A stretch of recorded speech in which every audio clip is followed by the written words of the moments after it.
Hi, my name is Dr. Dipak Sharma. I am a senior consultant in Jorhat Christian Mission Hospital in cardiology and critical care in Jorhat, in Assam. My training has been in various hospitals in India as well as abroad, UK and Ireland. Today my topic is hypertension and salt. Hypertension is a major cause of mortality and morbidity all over the world, and it causes about 60% of stroke as well as about 50% of coronary artery disease.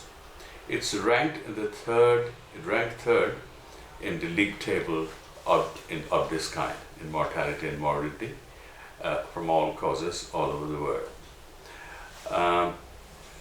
Unfortunately, the salt is a very high intake in our diet in India. Why is it high intake? We'll go that to a little later. But first of all, let us see how salt causes hypertension. Salt contains a lot of sodium, and if we take an excess of sodium, our extracellular volume in the body, fluid volume in the body, exceeds the required amount, and the cardiac output rises. When the cardiac output rises, it causes rise in blood pressure.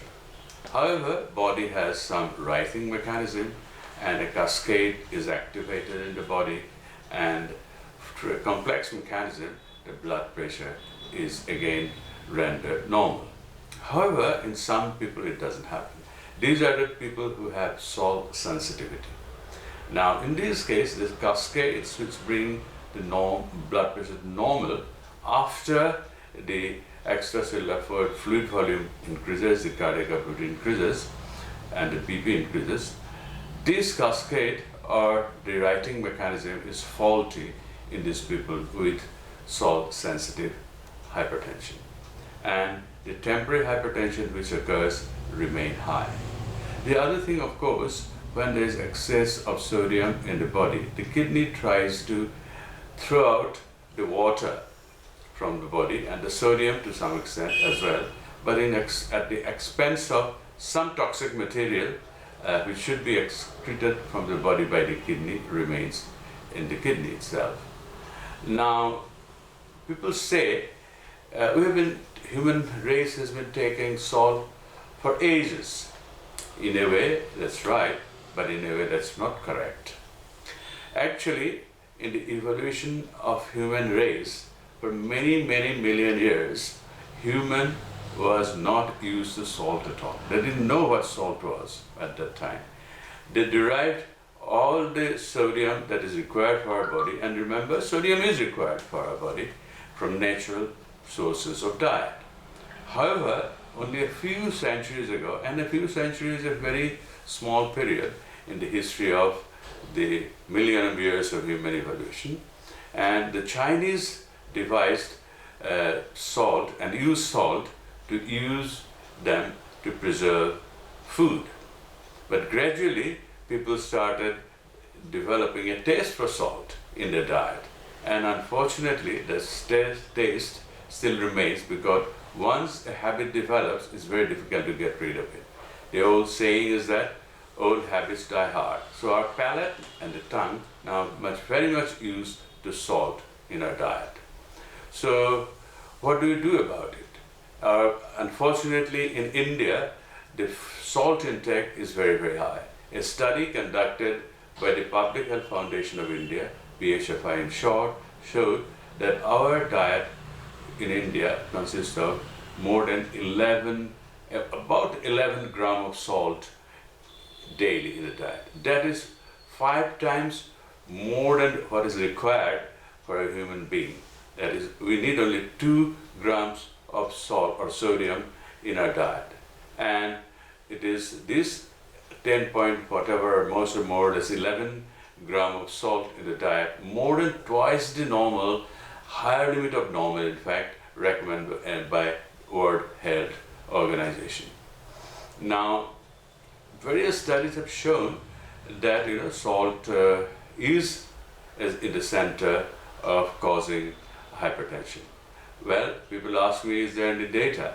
Of course, there are a lot of data from genetic studies, environmental studies, various observational studies, various meta-analysis of various studies have shown that salt has a linear relationship to hypertension in a community. In our own experience also, in our own area of the Northeast, we have seen that in the areas where there is high salt intake, in the population where there is high salt intake, there is a high incidence of hypertension. Two famous studies, particularly one famous study and one meta-analysis comes to my mind. The first one is the DASH study, and it showed that if we reduce salt from a high salt diet to a low sodium diet, high sodium diet to a low sodium diet, and another group in a normal sodium diet, if we convert them to low sodium diet, then also in both groups, if the sodium was lowered, the blood pressure was significantly lower. That is one proof. The other proof is that the meta-analysis by He and McGregor have showed that they have analyzed a lot of studies, and they have shown that reduction, a modest reduction of sodium of about 100 millimole per day over a period of 4 weeks reduced blood pressure, both systolic and diastolic, quite significantly. So these are the proof that salt is responsible for hypertension.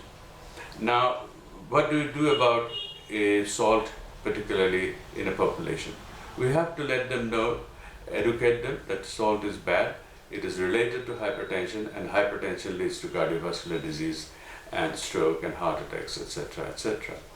In various experimental studies, I have shown that hypertension is reduced by reducing salt in the diet, even for a very modest reduction over a very short time.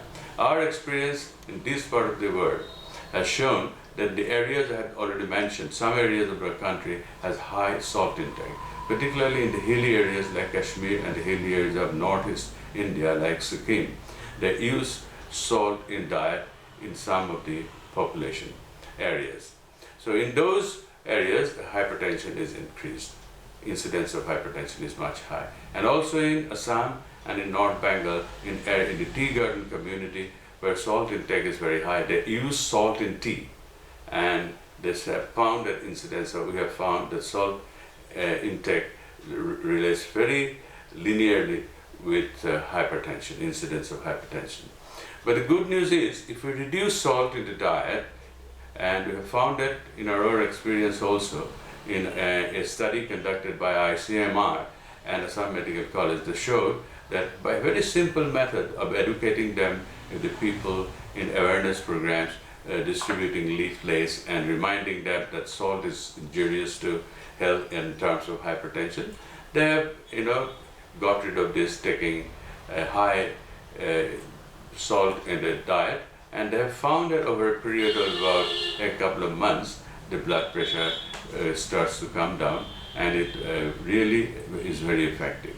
So basically, we need to be very aware. We need to make our population aware that salt is at the very center or very epicenter of hypertension, and it must be reduced. So it doesn't mean that we can't have salty diet, fruit or whatever.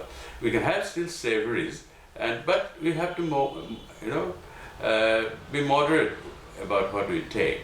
In India particularly, our diet consists of high salt because we use salt in cooking and preparing a food which has salt. So we must get rid of that habit and use salt as little as we can. The other thing, of course, is in a lot of areas we use salt as a side dish. That is called the extra salt during the food. That must not be taken.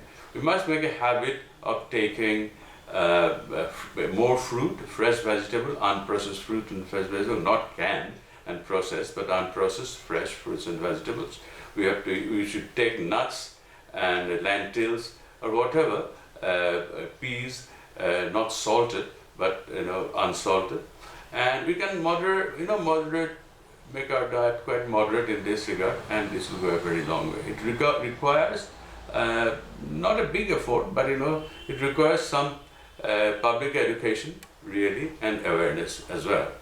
So in summary, salt is very important as far as hypertension is concerned, and hypertension is very important to cause cardiovascular disease, strokes, and etc. So our aim should be in a community level, in individual level, the doctors should organize, the various associations, they should spread this knowledge that salt should be moderated, intake of salt should be moderated, not definitely more than 5 grams per day in an individual, and that will go a long way in reducing the incidence of hypertension all over the world, and particularly in our country. Thank you very much.